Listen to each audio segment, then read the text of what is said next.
Hey guys, I'm Dov. Today I'm playing some more Total War Warhammer. We're going to be taking a look at a replay between myself and a Wood Elf player, Chazzy. I'll have Boris up on a Griffin, Light Wizard with the Nets of Amantok, 4 Spearmen, 4 Swordsmen, 2 Crossbowmen, the Silver Bullets, 4 Empire Knights, and the Hammer of Witches.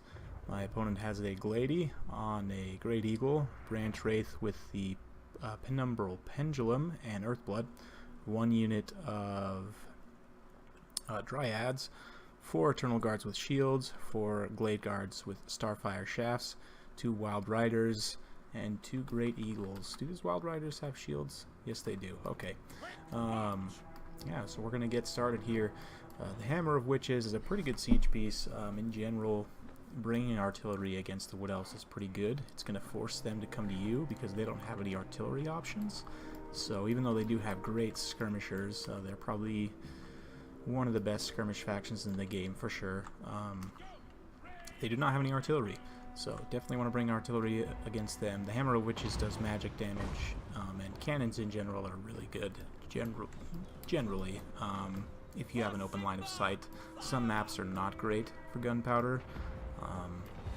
Usually you can make handgunners work in almost any situation, but siege pieces like a cannon, you really do need to have good terrain, and not every map is suitable to bring them. But in this one, Bloodpine Woods definitely has plenty of open space. I've got a net of Amantok on the Glady, just trying to focus her down with the Hammer of Witches. I am bringing up the Silver Bullets. I probably should have had them moving before, but you know, they're still going to get off a volley, a small volley, do a little bit of damage there. But repositioning my Empire Knights over here to defend against the Eagles if they try and come down. Over here, I've got these guys in the woods. They're soaking some fire. Not actually going to take a ton of damage because of the cover of the woods there. And I tried to charge in my Empire Knights over here. I saw the Glade Guards, however I did not see the Eternal Guards and the Dryads. So I am going to do a pretty good amount of damage, but I'm going to need to pull back so I don't get completely wrecked in there. Eternal Guards are very good versus heavy cavalry. You've got to be very careful because they're relatively cheap and they will destroy very expensive heavy cavalry.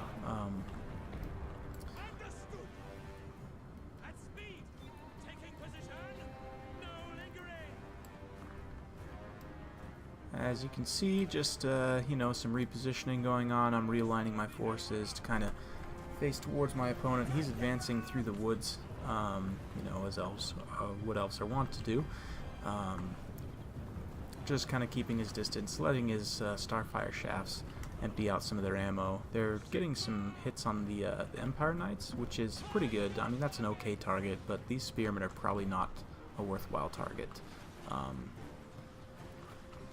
Probably it would have been better to try and save the ammo for Boris, or, you know, I'm not sure. I mean, they're going to do a lot of damage now, now that these guys are a little bit more in the open, but I'm moving them up into the woods just in kind of a blocking position. These guys are going to die. I've already accepted that. I just need to buy a little time. Whoops. You know, so I can help deal with the Eagle. This Great Eagle came down and tried to get on the Hammer of Witches. Understandable, but not a good situation. Gonna get gunned down real quick. And this other one's getting beat up by Boris. It's gonna start getting shot in a minute here. Not happy. I'm repositioning these Empire Knights over on this flank to try and get around my opponent. I was hoping to get into these archers. They're potentially can do a lot of damage, so we definitely need to try and get in there. And against the Wood Elves in general, I'm not too familiar with Empire versus Wood Elves specifically, but against the Wood Elves in general, what I've found is they trade well up, but they don't trade well down. Now what I mean by that is they trade well with higher tier units. They generally trade cost effectively with higher tier units. They have a harder time being cost effective against lower tier units. Which is why you will typically see me, regardless of the faction, bring a large army, you know, 15 or more units of low to mid-tier troops with maybe a couple elite choices, you know, a powerful lord, good cheap mobility, For the Empire, they don't have really good cheap mobility. Pistoliers are, and Outriders for that matter, are just awful. So Empire Knights are really the cheapest mobile option you can bring, and they're pretty good. They're not great, but they're decent for sure. Those Empire Knights on that side got pinned between 2 Wild Riders, and they charged this Wild Rider, able to do quite a bit of damage, but they did get pinned from both sides there, destroyed. But over here you can see this Eternal Guard's now surrounded. I'm getting these swordsmen into a really good position. They're going to charge in here. The spearmen are taking a ton of damage. They did take down these swordsmen, I believe, but over here I got a nice net of Ammontok, resecured my crossbowmen, and the knights are going to charge in here. And oh yeah, let's have a look at that. Oh man, these dryads are not going to be happy. They are taking the downhill charge. Oh man. Oh yeah, just getting tossed through the air with nets on them. Looks a little bit ridiculous, but they're going to take a ton of damage from that. And then I'm just going to charge on through and try and get to the archers. Or not. I'm standing here and taking fire, which, granted, my opponent is splitting his fire between Boris and the knights. He probably needs to focus one or the other. These Eternal Guards not being microed, so I thought about getting a rear charge into them, but then I thought, you know what, we need to go after those archers. Those are a much more important target. Over here, these Wild Riders did charge into my spearmen, took a little bit of damage, but they're just going to pull straight through. They're going to just wreck these swordsmen here. Nope, looks like they're pulling away, and they're going to go after... Ooh, took a nasty volley there, but they are going to get a nice charge into these silver bullets here. Oh, brutal. Brutal. Man, they took a ton of damage. They're going to charge on through. I mean, just being a nuisance in the back line. I do have my crossbowmen. They got hit here by the Wild Riders. These ones are shooting into this combat here. But my Empire Knights are also riding rampant in his back line, doing a ton of damage to these Glade Guards, damaging their leadership, just really not allowing them to get the work done that they need to. The Glady didn't quite get finished off, but she is very, very low, so she's going to have to be really careful. The Wild Riders did manage to rout the Hammer of the Witches, which is a great get for them, because that means that I can't target the Glady from this far away. Nice net of Ammontok here just to pin these Wild Riders in place so I can finish them off. Over here, my Empire Knights that were cleaning up the archers did get caught by the Prey of Anathrema and then some Wild Riders, and they're taking a ton of damage from that. Some Eternal Guards are coming in as well. That's not a place they want to be. So the Glady, I hadn't realized that she came back from routing. I know, not very aware. Definitely you want to pay attention to if your opponent's lord is dead or not, but at this point, after that Arrow of Kurnus, I did realize that she's back, so once these guys come back, I'm going to remount the cannon and try and get a couple more shots onto her to finish her off. My opponent's dropping some more heals from the Branch Wraith. I've got some Empire Knights regrouped, and they're riding around back here trying to shatter the rest of the Blade Guards. Some of them are regrouping, some of them are still routing, but you really want to try and shatter routing units, especially high leadership units like elves or dwarves. That way they don't come back, and you can be secure in knowing they're gone. Over here, the Wild Riders came back on another charge in the silver bullets, but Boris came in. He's not having any of that. He's going to chase them off. Over here, the Spearmen are fighting Eternal Guards, which is definitely a matchup they will lose, particularly with this Branch Wraith to support.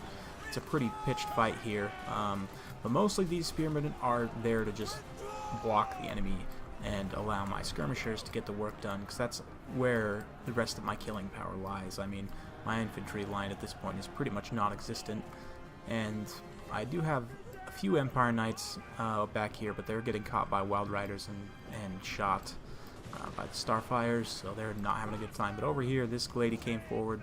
She's taken the Potion of Toughness, however she's also taken a nasty volley from the silver bullets, and the cannon is back online.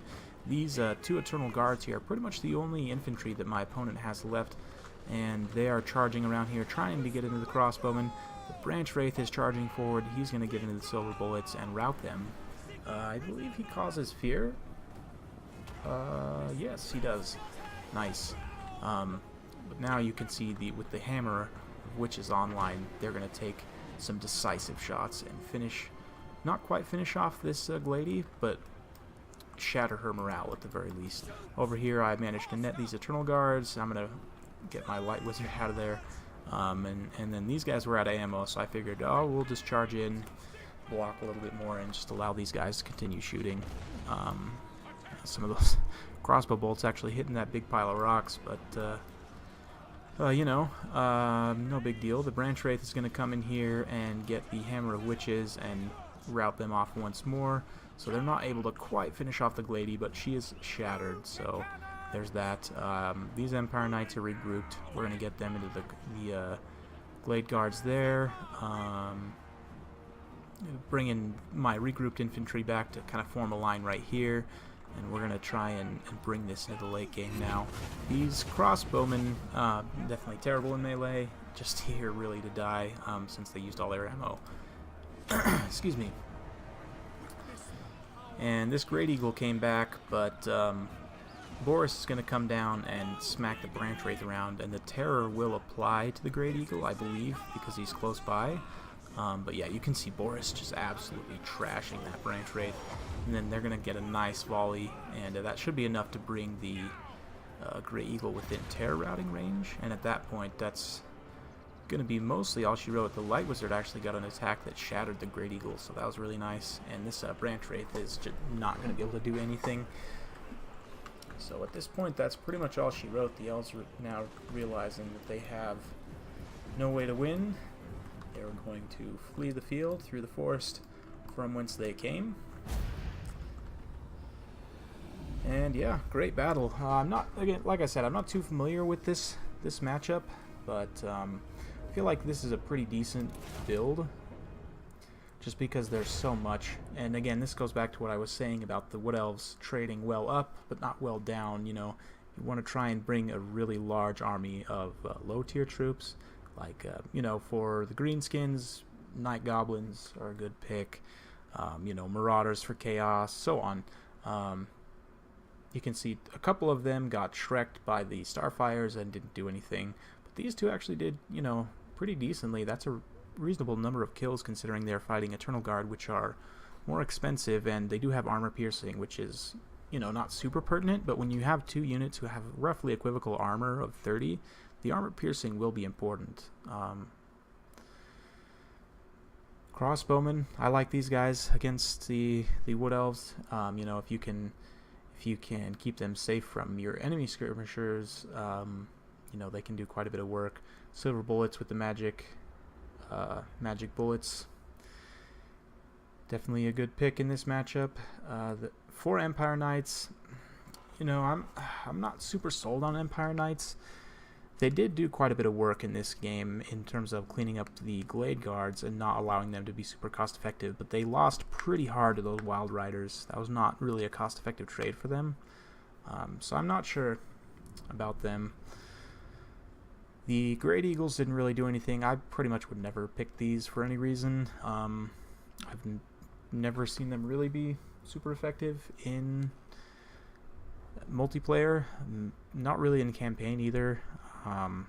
Yeah, not sure about that. I don't know, correct me if I'm wrong, but just doesn't seem like a super useful pick. The Eternal Guards did pretty well for themselves. These guys got 109 kills. That's pretty good. 87 for the Dryads too. That's quite good as well. These guys would probably be decent, I would imagine, against swordsmen and most other, you know, typical Empire infantry. The Branch Wraith, you know, got quite a bit of healing in. Definitely was useful. I like the Branch Wraith quite a bit. I don't know about the pick of the Pendulum. It's a bit of an odd one. But the Earthblood definitely is useful. So, thanks for watching. Let me know in the comments if you have feedback. These are still my first few videos, so I'm still a little awkward and, you know, still learning the ropes here. But, yeah, thanks for watching.